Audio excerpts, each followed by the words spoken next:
All right, so welcome back to Smile Jamaica. Locusts, believe it or not, have swarmed some communities in Trinidad and Tobago, munching through fruit trees and ornamental plants and threatening to destroy acres of crops in surrounding farmlands in some areas in the country.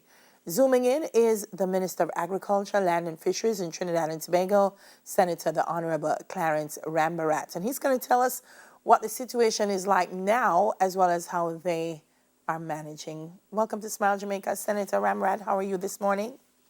Hi, good morning. I'm very good. Very happy to be here. Listen, locusts are things that we read about, and swarms of it. In the Bible? In the Bible. We just never think that we are going to experience something like this. Is this new to Trinidad and Tobago, or is this something that occurs often? Not really.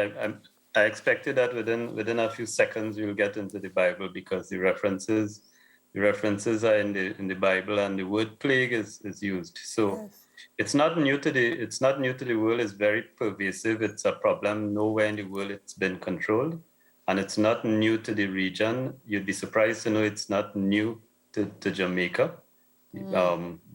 As a region, we've battled the problem before, and you would hear about the 14-year plague and the 7-year plague. It's in accordance with the Bible. So maybe every 14 years you'd have an infestation, and over time, maybe like in the early 2000s, it started to be a shorter cycle, like 11 years. Then it came 7 years, and in the last decade, it's been every year in Trinidad and Tobago. And the thing about it, you have to know a few things. The first is the history, and I know you're very concerned that you would get an infestation in Jamaica. Well, in 1998, as a region, we confronted what was then the desert locust, and there's actually a report from the FAO from 1988, based on about 11 of the regional territories. And in Jamaica, there are 10 specimens were found which were not native to Jamaica. Jamaica had 2 or 3 species that were known to Jamaica, a smaller version, but there were 10 in across maybe 7 parishes. Yes. But there is no evidence that it ever intensified. And back then they were talking about how it came to the region and Jamaica in particular. And there were references to Gilbert and another tropical system called June.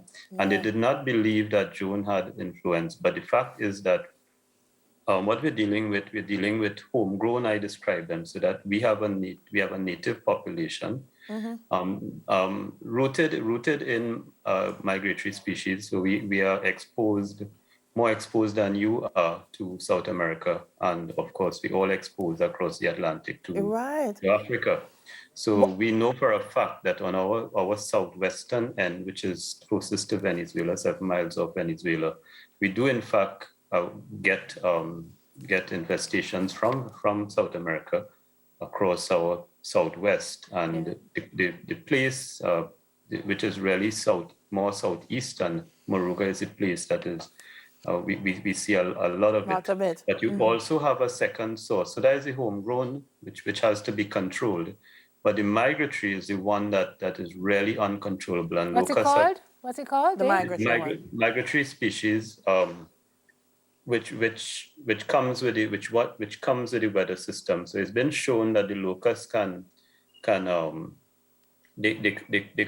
undamaged at an altitude of up to 10,000 feet. So between 5,000 and 10,000 feet, they would move in the system. And that is one thing. That's the second thing you have to know. So the first thing you have to know is that you may have homegrown and migratory. The second thing is that they can come with the weather systems, and they can move undamaged in a altitude between 5,000 feet and 10,000 feet. I want to interrupt you a second, Senator. Is that the challenge? Because I feel like the homegrown, you can manage to some extent, because you can mitigate them once they're babies or they're still eggs. Right. You could at a particular life cycle. I just want to tell you the third thing that you must know.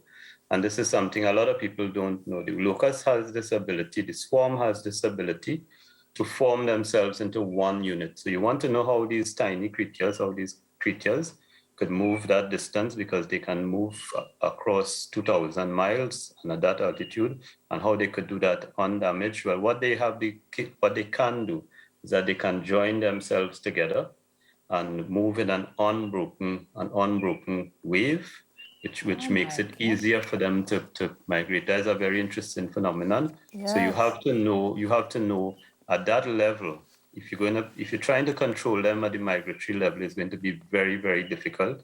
You're talking about using the only control measure might be aerial spraying, which is going to be very, very difficult when you're dealing with millions and millions of them.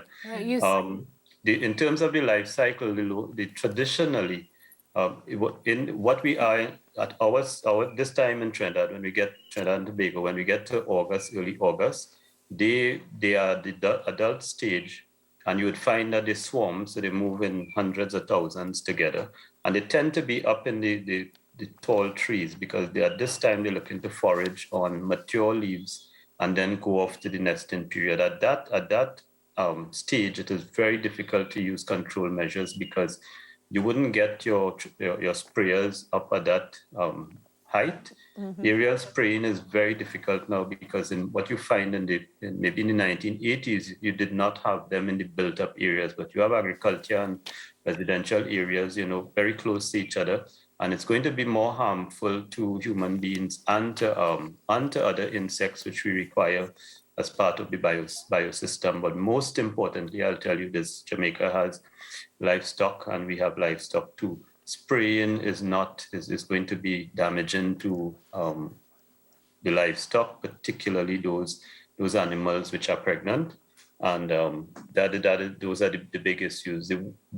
What happens now is that they would go into the forest, so they swarm for a few weeks, and hopefully they disappear, and they go into the forest and they do their nesting. As soon as they nest, they die. So one of the signals of the presence of the nest would be the scent of the dead and decaying locust. And this is our hunting season, so our hunters play a very, very important role in identifying it. And then we move into those areas and we destroy the nest. The better you are destroying the nest, the more you're able to control the new birds. There's a period when they're born that they're wingless. They call hoppers, they're wingless. That is the next perfect time to control. And spraying is extremely effective, is when they can't fly. But I'll tell you this, as hoppers, they're about half-inch long. But I've seen them destroy acres of watermelon, because they blend into the field, they're green, just like the watermelon vine and the leaves.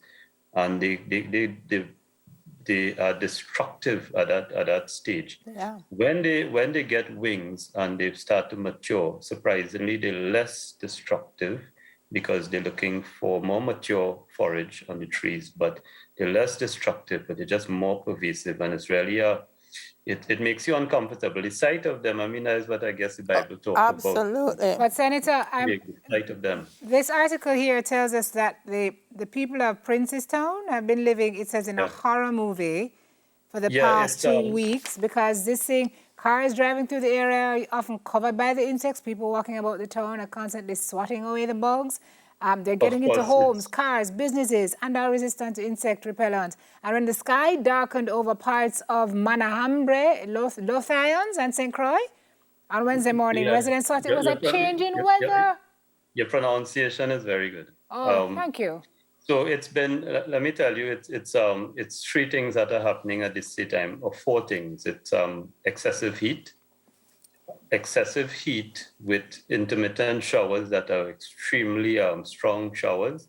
That is one. Two, we have Sahara dust, excessive amounts, particularly in the city.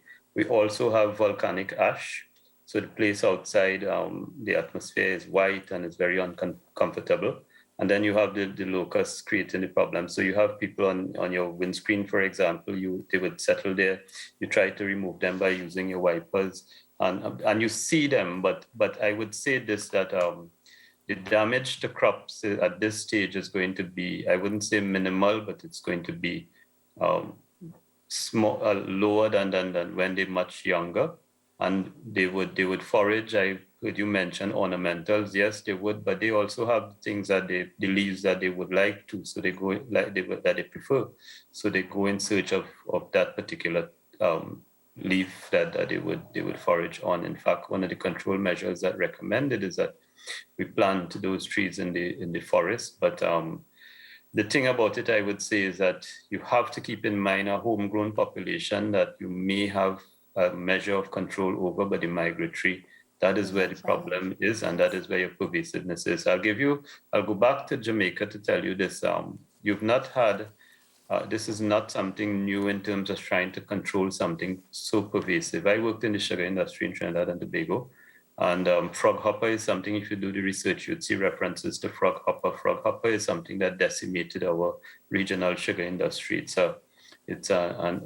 It's much smaller than the locust. It finds itself in the leaf of the sugarcane, and when you're driving past the field on the outside in a vehicle, if you're walking past, you see lovely green sugarcane stalk. But if you do an overhead, you see in the middle of the field, you see it brown. And that is what the frog hopper did. And the same control measures that we use in frog hopper are the ones that are to be used in locust. So your local experts, your agronomists and so on would go back to the sugarcane days and the efforts to control frog hopper, which we had substantial success in doing that. But we did in fact lose substantial acreages in the early period of it. Senator, we have to go. Yeah, we have to go. I mean, man, this is so it reads like something really out of a horror story. Yeah, it's well of course you're dealing with COVID, you're dealing with lockdown. Like we have a state of emergency, we have curfew. We're now reopening our bars for the first time in a long time. We have safe zones. The vaccinated can go and dine and those things. So you're dealing with a long period of lockdown, the opportunity to open things up, and then the difficulties of the ash, the Sahara dust, and locust. And all three have to do with climatic changes, changes in real issue. It's real, and we have battled it, and it's not something that people talk about aerial spraying and so on. It's not something that we really have a control measure for. We are in fact ramping up for the nesting period to see how much we could destroy in that period, and it is just something. Unfortunately, you just have to wait until they go into the nest. All right, Senator, we're going to jump in. We wish you all the best with it. We'll continue to watch and see how it unfolds. Thank you for joining us this morning, Senator. Thank you very much for having me. Clarence have a great day. Rambarat, thank you so much. Trinidad and Tobago's Minister of Agriculture, Land and Fisheries. Midlife crisis and beyond. We're going to discuss that after this quick break.